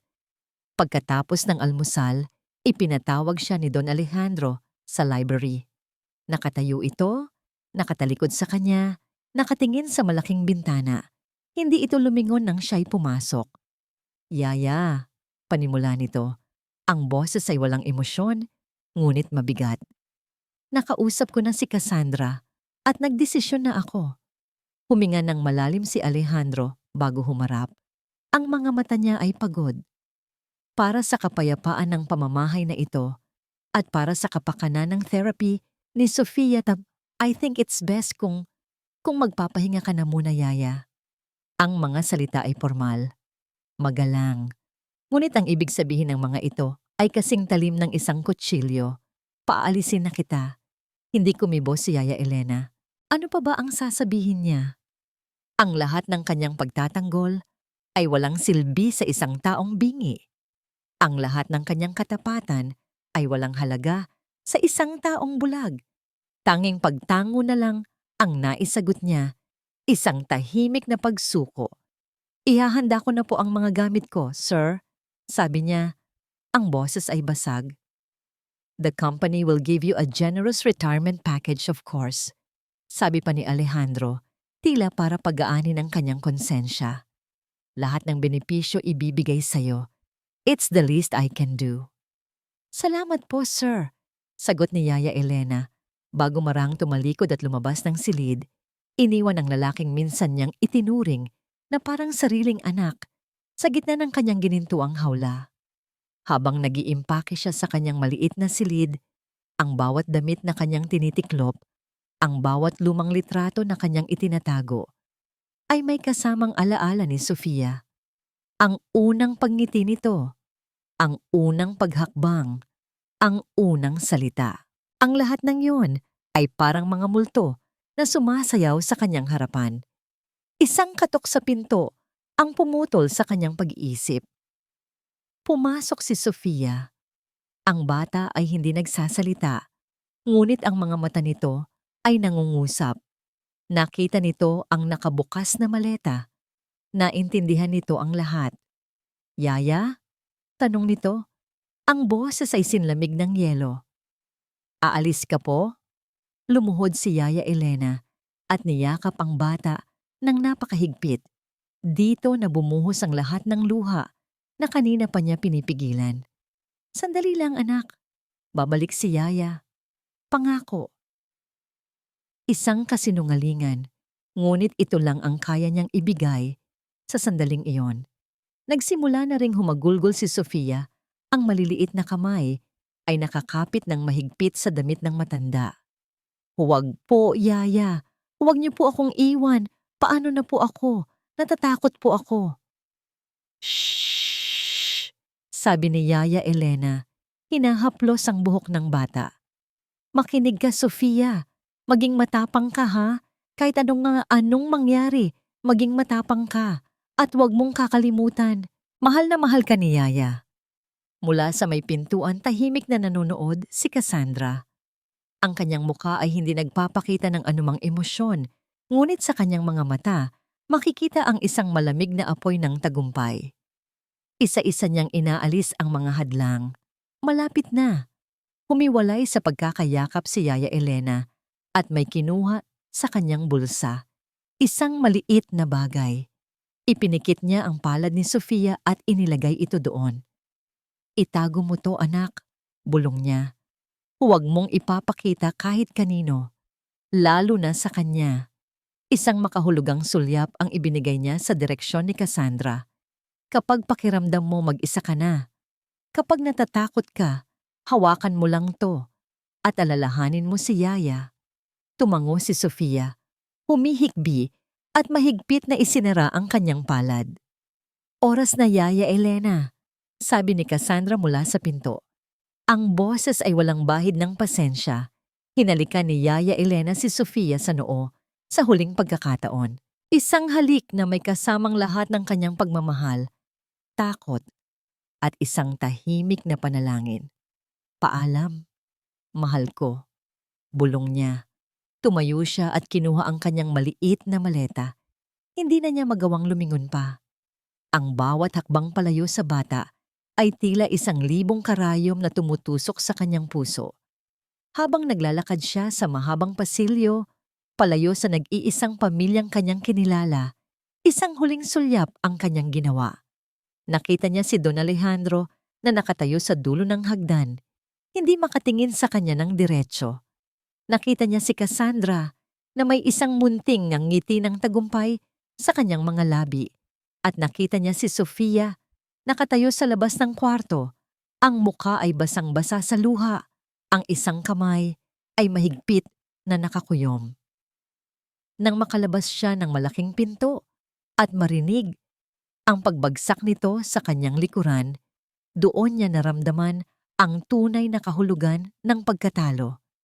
Sa labas ng pader ng mansyon, siya ay malaya, ngunit ang kanyang puso at kaluluwa ay naiwan sa loob, bilanggo, kasama ng isang batang walang kalaban-laban. Ngunit habang papalayo, isang panata ang kanyang binitiwan. Hindi ito ang wakas. Ito ay isang pag-atras, hindi isang pagsuko. Hindi niya pababayaan si Sofia. Hinding-hindi. Nang gabing iyon, sinubukan ni Don Alejandro na aliwin ang kanyang anak. Ngunit si Sofia ay hindi nagsasalita. Nakaupo lang ito sa kama, yakap-yakap ang kanyang unan. Habang inaayos niya ang kumot nito, may napansin siyang isang bagay na nakausli mula sa nakakuyom na palad ng bata. Isang pamilyar na kulay. Dahan-dahan niyang sinubukang buksan ang kamay nito. Doon, nakita niya ang isang maliit, halos ubos, ng krayola. Isang krayolang kulay pula. Ang galit ay isang pamilyar na pakiramdam para kay Mateo. Galit sa traffic, galit sa mga kliyenteng hindi nagbabayad sa tamang oras, galit sa gobyerno. Ngunit ang galit na kumukulo ngayon sa kanyang sistema habang nakaupo siya sa kanyang pickup truck sa labas ng tarangkahan ng mansyon ng mga Divilla ay iba. Ito ay dalisay. Ito ay mapanganib. "Hindi niyo ba ako naririnig? Kailangan kong makausap si Don Alejandro. It's an emergency," sigaw niya sa security guard sa intercom sa pangatlong pagkakataon. "Pasensya na po, Engineer Reyes," sagot ng boses sa kabilang linya, magalang ngunit matatag. "Wala po kaming utos mula kay Sir Alejandro na papasukin kayo. Ang utos po na binigay sa amin ni Ma'am Cassandra ay strikto. Bawal po kayong pumasok." Ang utos ni Cassandra. Napahampas si Mateo sa manibela. Ang babaeng iyon, napakabilis niyang kumilos. Alam niyang pagkatapos ng pagbisita niya, gagawa ito ng paraan para isara ang lahat ng pinto. At nagtagumpay ito. Si Don Alejandro, ang kanyang kaibigan, ay bilanggo sa sarili nitong bahay, sa sarili nitong pagiging bulag, at hindi man lang nito iyon nalalaman. Sinubukan niyang tawagan muli ang telepono ni Alejandro. Diretso ito sa voicemail. Malamang ay binago na ni Cassandra ang mga setting sa telepono nito. Napakatalino. Napakasama. Biglang nagring ang kanyang telepono Isang hindi pamilyar na numero. Umaasa na baka ito ay si Alejandro na gumagamit ng ibang telepono, mabilis niya itong sinagot. Hello? Engineer? Ang boses sa kabilang linya ay basag at puno ng sakit. Yaya Elena? Sir, pinalayas na po nila ako. Humihikbing sabi ng matanda. Wala na po ako sa mansyon. Ang balita ay tila isang suntok sa sikmura ni Mateo. Ang huling mata sa loob, ang huling kakampi ni Sofia, ay wala na. Ano? Anong nangyari? Pinaalis po ako ni Sir Alejandro. Pinalabas po ni Ma'am Cassandra na ako ang masama, na sinisiraan ko raw po siya. Sir, wala na pong magbabantay kay Sofia. Napasabunot si Mateo sa sarili niyang buhok. Ang desperasyon ay nagsimulang pumalit sa galit. Yaya, makinig ka. Maghanap ka ng ligtas na lugar. Huwag kang mag-alala. Gagawa ako ng paraan. Hindi pa tayo tapos dito. Naiintindihan mo ba? Opo, sir. Mag-iingat po kayo, sabi ng matanda bago ibaba ang tawag. Naiwan si Mateo, nakatingin sa malaking gate na tila isang pader ng isang kuta. Nasa loob ang katotohanan, nasa loob ang ebidensya, ngunit wala siyang magawa. Para siyang sumisigaw sa ilalim ng tubig, puno ng galit, ngunit walang nakakarinig. Muling nagring ang kanyang telepono. Unknown number? Nag-atubili siya bago ito sagutin. Hello? Isang boses na dumaan sa isang voice changer ang sumagot. Malamig at walang emosyon. Engineer Mateo Reyes. Nanigas si Mateo. Napakagaling mong inhinyero. Patuloy ng boses. Sayang naman kung ang lahat ng pinaghirapan mo ay bigla na lang mawawala. Isang maling akusasyon lang, isang reklamo sa board. Baka biglang mawalan ka ng lisensya. Sino ka? Mariing tanong ni Mateo, kahit alam na niya kung sino ang nasa likod nito. Isang kaibigan na nagbibigay ng payo, sagot ng boses. Layuan mo ang pamilya de Villa kung ayaw mong pagsisihan. Masyadong mataas ang pader na binabangga mo. Baka imbes na ikaw ang makasira, ikaw ang madurog. Click! Nawala ang tawag. Napabuntong hininga si Mateo. Eto na, ang huling pako sa kabaong. Banta. Isang direktang banta. Pinalayas na si Yaya. Bawal na siyang pumasok. At ngayon, tinatakot na siya. Nanalo na si Cassandra. Sa ngayon, ang malakas na buhos ng ulan ay nagsimulang humampas sa kanyang windshield na tila nakikidalamhati sa kanyang pagkatalo. Ang mansyon sa kanyang harapan ay tila isang malaking halimaw. Ang mga bintanang may ilaw ay mga matang mapanuri. Sa loob ng mansyong yun, sa eksaktong sandaling iyon, hinawakan ni Cassandra ang kamay ni Sofia. Ang bata ay hindi na umiiyak. Hindi na ito nagpupumiglas. Isang blangkong pagsunod na lang ang natitira. Session time, sweetie? Malamig na sabi ni Cassandra. Dinala niya ang bata sa harap ng madilim na pinto. Binuksan niya ito. Isang kahon ng purong kadiliman ang naghihintay. Tumingin si Sofia sa madilim na espasyo. Pagkatapos ay tumingin siya kay Cassandra. Sa kanyang mga mata, wala nang takot, wala nang galit. Tanging isang nakakapangilabot na kawalan. Pumasok siya sa loob ng kusa. Isinara ni Cassandra ang pinto. At ang tunog ng pag-lock nito ay umalingaw-ngaw sa tahimik na pasilyo. Sa labas, sa loob ng kanyang truck, pinatay ni Mateo ang makina. Nakaupo lang siya sa dilim, pinapanood ang pagpatak ng ulan. Ang lahat ng pag-asa ay tila naubos na, inanod ng malakas na agos. Si Yaya ay wala na, si Alejandro ay bulag, at si Sofia ay naiwang mag-isa sa kamay ng isang halimaw. All is lost. Hinawakan niya ang tubo ng mga blueprint sa kanyang tabi. Kinuha rin niya ang isang manipis na folder mula sa kanyang glove compartment. Sa loob nito ay mga printout ng mga lumang artikulo ng balita. Isang kaso ng accidental death ng isang mayamang negosyante. Ang nag-iisang tagapagmana ang kanyang batang nobya na may ibang pangalan, ngunit may parehong mukha ni Cassandra. Ang ebidensya ay nasa kanyang mga kamay, ngunit paano niya ito maipaparating sa taong dapat makakita nito? Paano niya wawasakin ang pader na itinayo ni Cassandra sa paligid ni Alejandro? Pinagmasdan niyang muli ang mansyon. Ang paglalaro ng tama ay hindi gumana. Ang pagdaan sa tamang proseso ay nabigo. Tumingin siya sa mga blueprint, sa mga artikulo, at pagkatapos ay sa madilim na kalsada sa kanyang harapan. Isang malamig at mapanganib na ideya ang nagsimulang mabuo sa kanyang isipan. Ibinulong niya sa katahimikan ng kanyang sasakyan sa gitna ng malakas na ulan. May isang paraan pa. Mapanganib, pero ito na lang ang pag-asa. Ang pag-alis ni Yaya Elena ay nag-iwan ng isang malaking puwang sa mansyon na hindi kayang punan ng sinuman. Para kay Don Alejandro, ang katahimikan na dulot nito ay sa unay isang kaluwagan, isang pagtigil sa tensyon. Ngunit habang lumilipas ang mga araw, ang katahimikan ay naging isang ingay na nakakabingi. Isang ingay na nagbibigay diin sa kung gaano kalaki ang nagbago. Si Sofia ang pinakanaapektuhan. Mas lalo itong naging tahimik, halos hindi na nagsasalita. Ang tanging kasama niya sa paglalaro ay ang kanyang sariling anino. Sinubukan ni Alejandro na punan ng puwang. Binilhan niya ito ng mga bagong laruan, binabasahan ng mga libro, ngunit ang kanyang anak ay tila nasa ibang mundo. Isang mundong hindi niya mapasok. Isang gabi, pumasok siya sa silid ng anak para halikan ito ng goodnight. Naabutan niya itong nakaupo sa sahig, likod sa kanya. May hawak itong papel at isang bagay na maliit.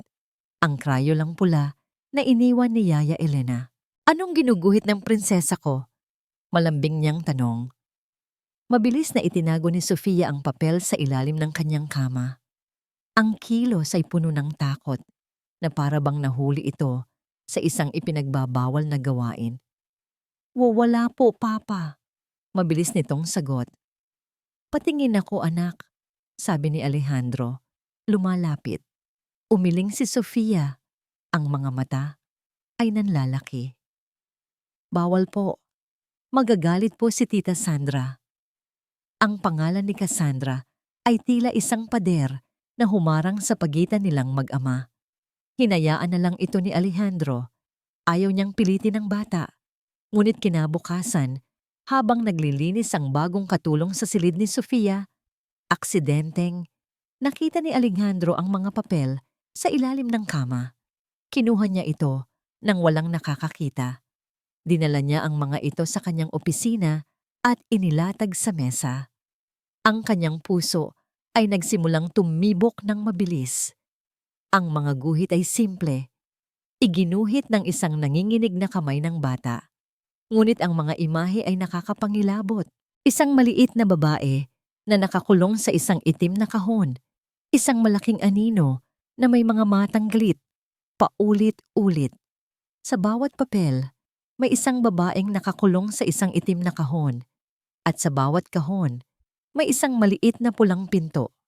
Ang kulay pula ng Crayola ay madiin na para bang ibinuhos doon ang lahat ng takot at galit ng gumuhit. Napaupo si Alejandro. Ito ba ang nasa isip ng kanyang anak? Ito ba ang therapy? Ang isang imahe ay lalong tumatak sa kanya. Ang anino, ang babaeng may galit na mga mata, ay may hawak na isang bagay na tila sirang plorera. Biglang bumalik sa kanya ang alaala ng plorera ng kanyang ina. Ang sinabi ni Cassandra. Nagdadabog si Yaya. Isang hindi maipaliwanag na pakiramdam ang gumapang sa kanyang sistema. Pagdududa. Isang maliit at makamandag na binhi ng pagdududa. Kinahapunan, habang papasok siya ng gate, may iniabot sa kanya ang guard. Isang malaking brown envelope na walang pangalan ang nagpadala. Sir, may nag-iwan po nito kanina. Courier daw po, sabi ng guard. Dinala niya ito sa kanyang opisina. Iniisip na baka mga dokumento lang ito mula sa kanyang kumpanya. Ngunit nang buksan niya ito, Hindi mga papeles ng kontrata ang kanyang nakita. Ang unang laman ay isang kopya ng blueprint. Pamilyar. Ito ang plano ng kanilang bahay. Ngunit may mga marka ito. Mga bilog na ginawa gamit ang isang pulang marker. Ang atensyon niya ay agad na napunta sa pasilyo sa ikalawang palapag. Nakabilog ang isang espasyo. Sa tabi nito, may sulat kamay. Hindi ito bago. Ito ay tinago. Sa ilalim nito, may isa pang papel. Ang kopya ng ibang version ng blueprint. Ang version na may panic room. Ang mga salitang panic room for Sophia's safety, ADVAM, ay naka-highlight. Ang initials ng kanyang yumaong asawa. Napahawak si Alejandro sa kanyang dibdib. Ang kanyang paghinga ay biglang naging mabigat. Isang lugar na ligtas para kay Sophia.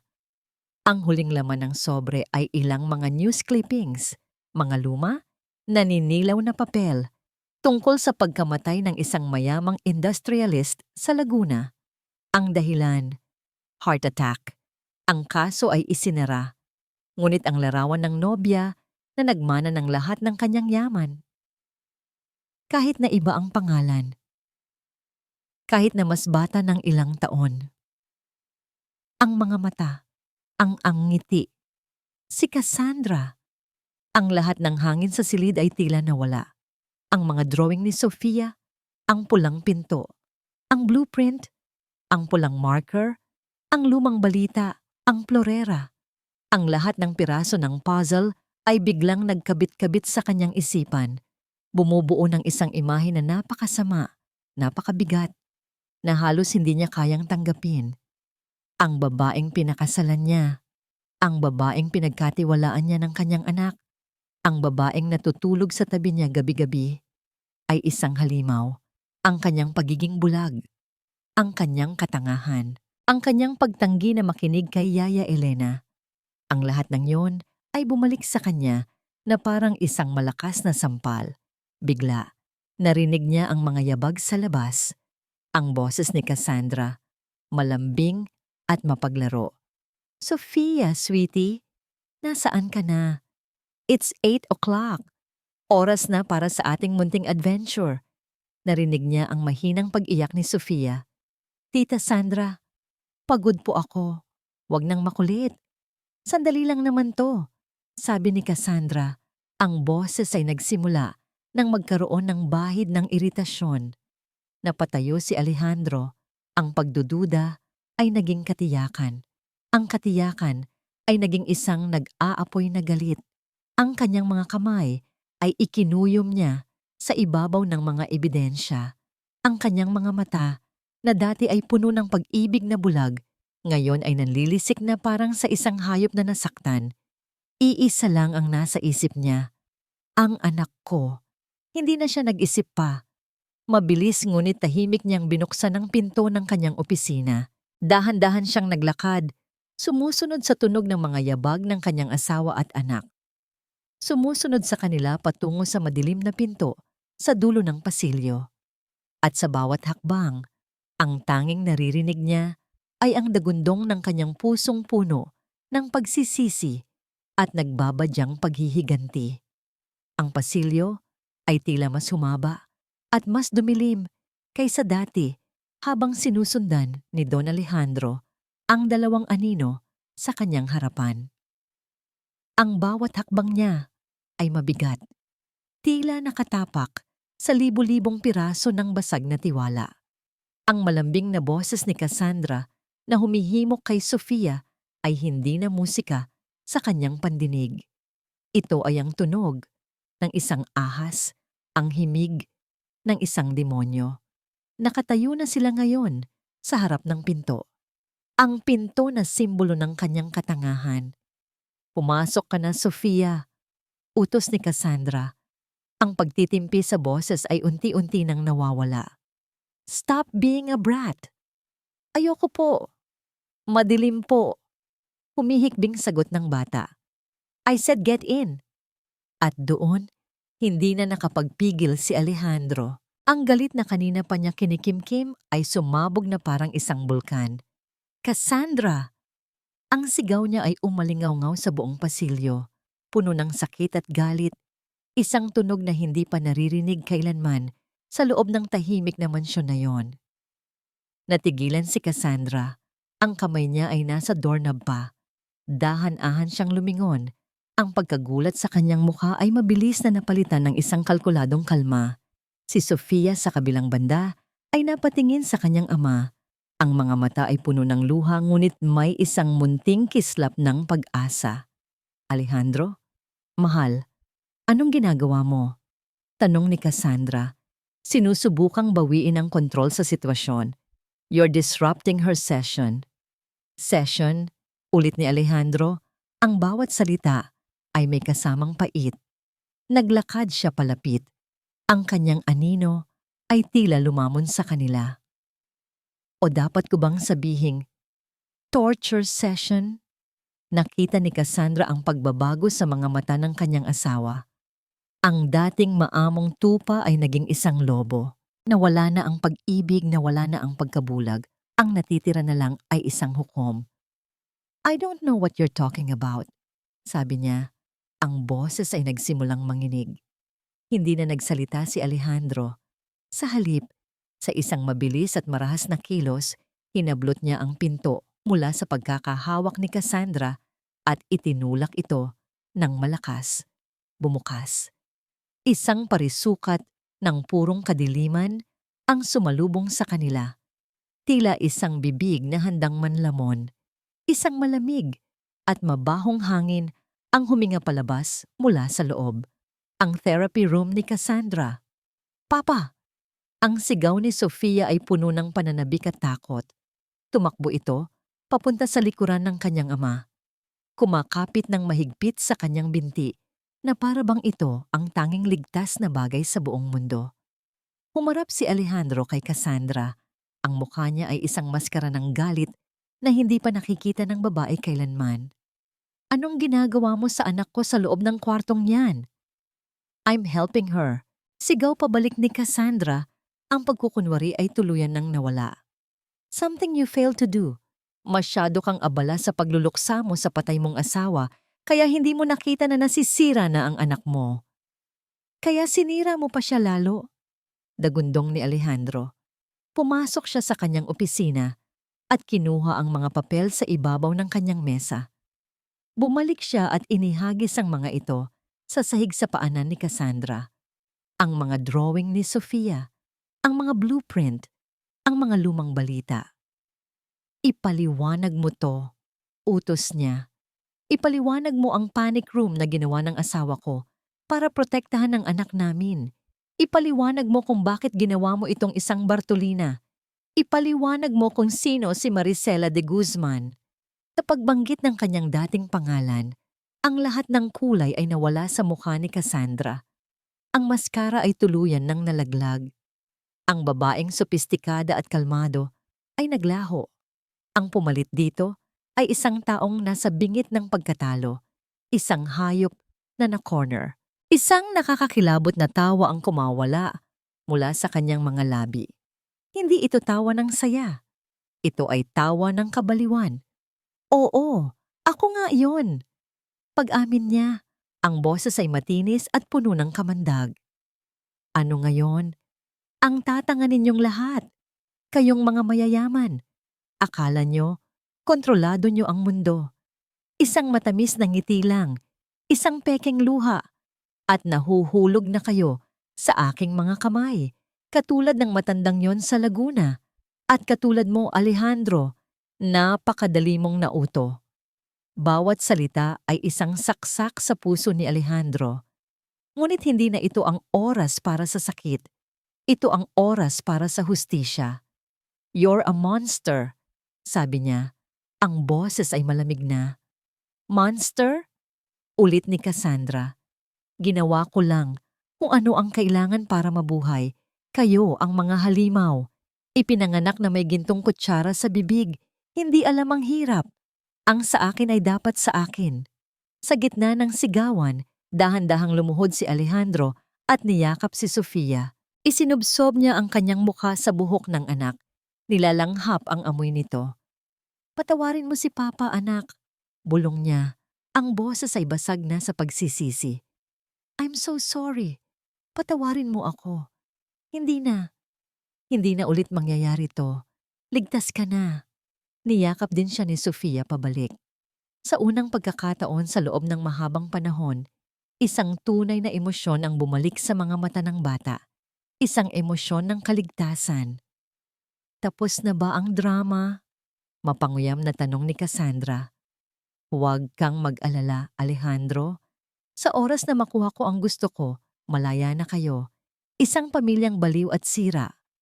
Ngunit bago pa man siya makatalikod, ang tunog ng mga sirena ng pulis ay nagsimulang marinig mula sa labas. Mahina sa simula, ngunit papalakas ng papalakas. Nanlaki ang mga mata ni Cassandra. Anong? Mula sa likuran ni Alejandro, isang pamilyar na boses ang nagsalita. Tapos na ang laro mo, Cassandra. Nakatayo sa dulo ng pasilyo si Mateo, kasama ang dalawang unipormadong pulis. Sa likod nila, nakatayo si Yaya Elena. Ang mga mata ay puno ng luha, ngunit may determinasyon. You! Sigaw ni Cassandra, itinuro si Mateo. Paano? Tumawag ako ng tulong bago ko ipinadala ang package. Simpleng sagot ni Mateo. Para siguraduhin kapag binuksan mo ang pinto, sasalubungin ka namin. Sinubukang tumakbo ni Cassandra, ngunit huli na ang lahat. Madali siyang nahawakan ng mga pulis. Habang pinupusasan ang kanyang mga kamay sa kanyang likuran, ang kanyang mga mata ay nanlilisik pa rin sa galit. Hindi pa tayo tapos, Alejandro. Sigaw niya habang kinakaladkad siya palayo. Sinira mo ang lahat. Pare-pareho lang kayo. Mamatay kayong lahat. Ang kanyang mga sigaw ay unti-unting humina habang inilalabas siya ng mansyon. Naiwan ang katahimikan. Isang katahimikan na iba sa dati. Ito ay katahimikan na may kasamang kaluwagan. Niyakap ni Alejandro ang kanyang anak ng mas mahigpit. Hinalikan niya ito sa ulo, sa pisngi, sa noo. Paulit-ulit na para bang sa bawat halik, binubura niya ang lahat ng sakit na idinulot ng kanyang pagkakamali. Ang liwanag ay bumalik na sa dilim. Ang gabi ay tapos na. Ngunit alam niyang ang pagsikat ng araw bukas ay simula pa lang ng isang napakahabang paglalakbay. Ang paglalakbay patungo sa paghilom. Lumipas ang ilang buwan. Ang taglagas ay dahan-dahang nagbigay daan sa isang mas malamig na simoy ng hangin. Ngunit sa loob ng mansyon ng mga De Villa, isang bagong uri ng init ang nagsisimulang manumbalik. Ang kaso laban kay Cassandra o Maricela de Guzman, ang kanyang tunay na pangalan, ay naging mabilis. Ang mga testimonya ni Alejandro, Yaya Elena at Mateo, kasama ang mga ebidensya mula sa nakaraan at ang psikolohikal na pagsusuri kay Sofia ay sapat na para hatulan siya ng habambuhay na pagkabilanggo. Ang hustisya, bagamat masakit ang proseso, ay naibigay na. Si Yaya Elena ay bumalik na sa mansyon. Sa unang araw ng kanyang pagbabalik, walang salitang namutawi sa pagitan nila ni Sofia. Isang mahigpit at napakatagal na yakap lang ang kanilang ibinigay sa isa't isa. Isang yakap na puno ng mga luhang hindi na kailangang ipaliwanag pa. Ang kanyang presensya ay naging isang pamilyar at matatag na pundasyon sa dahan-dahang paghilom ng bata. Si Mateo naman ay naging regular na bisita, hindi na bilang isang inhinyero na nag-iinspeksyon, kundi bilang isang kaibigan, isang tito. Madalas, makikita silang tatlo ni Sofia at Alejandro sa hardin, nagtatawanan, naglalaro. Mga simpleng sandali na tila ipinagkait sa kanila sa loob ng mahabang panahon. Ngunit may isang anino na nananatili pa rin sa mansyon, isang sugat na kailangan pang gamutin, ang silid. Isang umaga, ginising ni Alejandro si Sofia. Anak, may gusto akong ipakita sa'yo, sabi niya. Magkahawak kamay silang naglakad papunta sa pasilyo. Doon, sa harap ng madilim na pinto, naghihintay ang ilang construction workers. May hawak na malalaking maso at bareta. Naroon din si Yaya Elena at Mateo Nakatayo sa di kalayuan, lumuhod si Alejandro para magpantay sila ni Sofia.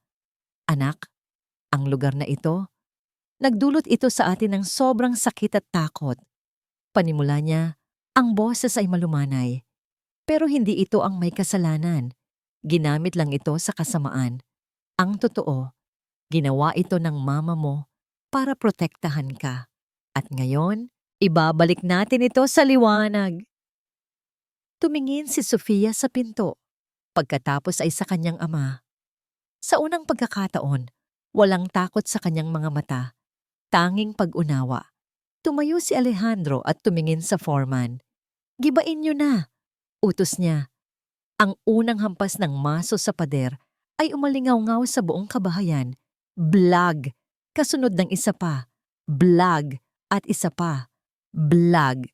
Bawat hampas ay tila isang pagpapalaya. Bawat piraso ng sementong bumabagsak ay tila isang bangungot na winawakasan. Hindi umalis si Sofia. Nanatili siyang nakahawak sa kamay ng kanyang ama. Pinapanood ang dahan-dahang pagguho ng pader na minsan ay naging kanyang kulungan. Nang sa wakas ay bumagsak ang isang malaking bahagi ng pader, isang bagay na matagal nang hindi nakikita sa sulok na yon ang pumasok. Ang liwanag ng araw. Tumagos ito sa butas, iwinaksi ang mga anino sa loob, at nilinis ang dilim. Napangiti si Sofia, isang maliit, ngunit tunay na ngiti. Makalipas ang isang linggo, ang lugar kung saan dating nakatayo ang silid ng kadiliman ay isa ng maliit na balkonahe, bukas sa hangin at sikat ng araw. Sa hardin sa ibaba, magkasamang nakaluhod si Alejandro at Sofia sa lupa. Sa harap nila ay isang maliit na puno ng mangga. Hawakan mo anak, sabi ni Alejandro. Ginagabayan ang mga kamay ni Sofia sa puno. Itatanim natin ito. Sabay natin itong palalakihin. Magiging simbolo ito ng ating bagong simula. Kumuha sila ng lupa, gamit ang kanilang mga kamay at inilagay sa paligid ng puno. Nilaro ni Sofia ang lupa. Ang kanyang mga daliri ay lumubog sa pagiging natural nito. Isang tawa ang kumawala mula sa kanya. Isang tunay, masayang tawa na matagal nang hindi naririnig ni Alejandro. Para sa kanya, iyon ang pinakamagandang tunog sa buong mundo. Nang matapos sila, umupo sila sa damuhan, magkatabi, pinagmamasdan ang kanilang bagong tanim. Papa, tawag ni Sofia. Yes, princess? Mahal po kita, sabi ng bata. Sabay sandal ng kanyang ulo sa balikat ng ama. Niyakap ni Alejandro ang kanyang anak. Ang puso niya ay puno ng isang uri ng kapayapaan na matagal na niyang hindi naramdaman. Ang daan sa hinaharap ay mahaba pa. Marami pang sugat na kailangang maghilom. Ngunit sa sandaling iyon, habang magkayakap sila sa ilalim ng sikat ng araw, sa tabi ng isang puno na simbolo ng pag-asa, alam niyang kakayanin nila. Magkasama, haharapin nila ang anumang bukas na darating. Dahil ang pundasyon ng kanilang tahanan ay hindi nagawa sa semento o kasinungalingan. Ito ay gawa na sa katotohanan, pagtitiwala, at isang pag-ibig na kayang lampasan kahit ang pinakamadilim na gabi. Sa pagtatapos ng kwentong ito, nanaig ang katotohanan laban sa tahimik na karahasan na matagal na itinago sa likod ng pekeng malasakit. Ang tapang ni Yaya Elena at ang paninindigan ni Mateo ay patunay na kahit ang mga tinig na tila mahina ay may lakas kapag pinagsama ng malasakit at paniniwala sa tama. Ang pagguhit ni Sofia, isang simpleng pulang lapis, ay naging simbolo ng pag-asa na ang katotohanan ay laging nakakahanap ng paraan upang lumabas sa liwanag. Sa pagbagsak ni Cassandra, malinaw ang mensahe. Ang kasamaan, gaano man katalino ang pagtatago, ay hindi kailanman magtatagumpay. At sa paggising ni Alejandro sa katotohanan, nagsimula rin ang tunay na paggaling ng isang pamilyang winasak ng panlilinlang. Ngayon, nais naming itanong sa inyo, naniniwala ba kayo na dapat pakinggan ang boses ng mga bata? kahit tahimik sila? Kung kayo ang nasa kalagayan ni Yaya Elena, lalaban ba kayo kahit mapanganib? At kayo, kumusta kayo ngayon? May dinadala rin ba kayong kwentong matagal nang hindi nasasabi? Kung may damdaming naantig sa inyo ang kwentong ito, malaya kayong magbahagi sa comments. Ang channel na ito ay hindi lang para magkwento, kundi para makinig at umunawa sa inyo.